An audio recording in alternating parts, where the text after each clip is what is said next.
Hi, everyone. So today we're going to review solving using factoring. So my first step is always to set the equation equal to 0. Okay, and it already is. That's done. So then my second step is to factor. And the pieces of factoring that we want to do is we want to make sure that we factor our GCF, and then we factor either using the box method or getting the outcome of the box method. So when I look at this, if I look, there's no number that goes into 1, 2, and -3 that I can take out.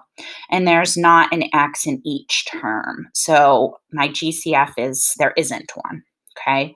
But now I can go to the box method.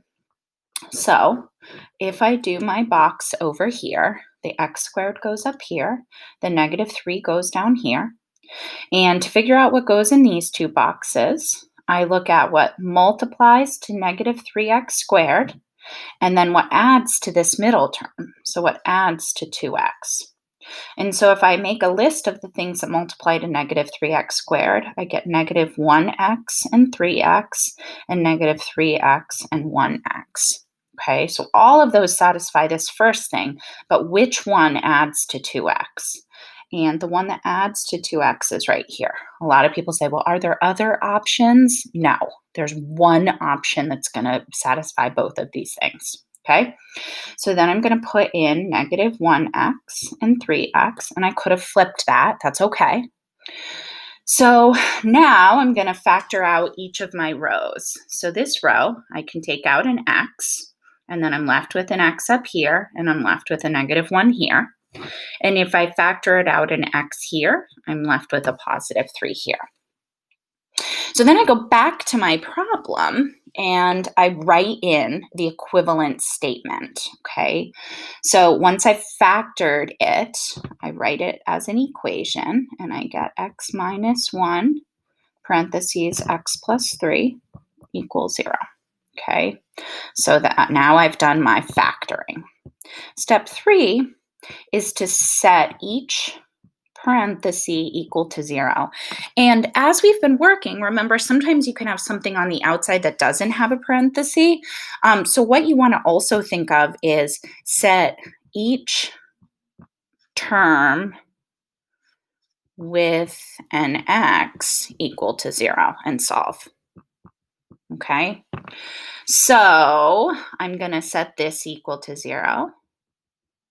And if I add 1 to both sides, I get x equals +1. That's one of my answers.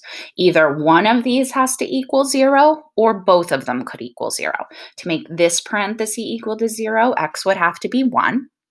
And to make this parenthesis equal to 0, I would subtract 3 from both sides, and I would get x equals -3. So I have to cover all the possibilities of what could give me, what x could be to give me 0 here. And so my final answers are these two things right here. Now let's look at the next problem. And again, feel free to pause at any moment or rewind if you need to look over what we just did. So now we're going to look at a problem like this.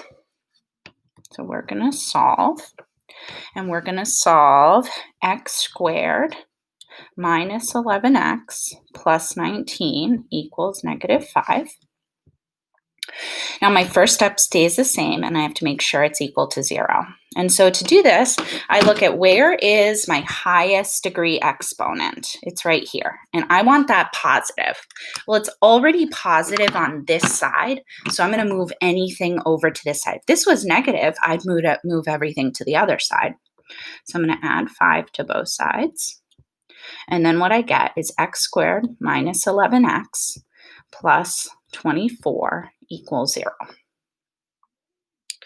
And then my second step is to factor. Remember, I'm always being careful of my GCF, and then I'm doing my box. And if I look at this, there's no variable in each of these, and there's no number that goes evenly into 1, 11, and 24. So there is no GCF. So then I'm going to think of my box. I'm going to go through this one a little quicker. So I have x squared, 24. And what I'm trying to do is figure out what multiplies to 24x squared and adds to negative 11x. And so if I think about this, I think of, well, I have 12 and 2, negative 12 and negative 2. Well, that's not going to work, right? That doesn't add to this. If 3 goes into 24, so that's negative 8 and negative 3. Nice, that's going to work. Okay, so negative 8x and negative 3x. And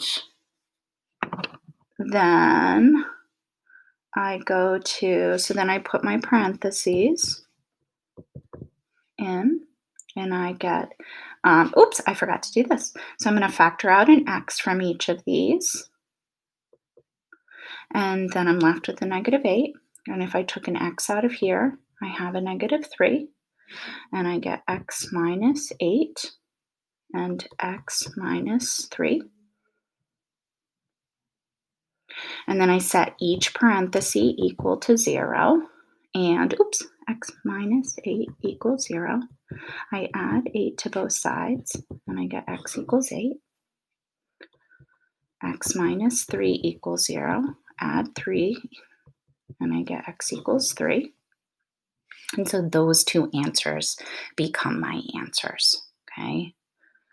So ultimately, what we're trying to do is, regardless of how complicated the problem is you're factoring, your job is to factor it, whether there's a GCF or a box, okay? And then you set those parentheses equal to 0.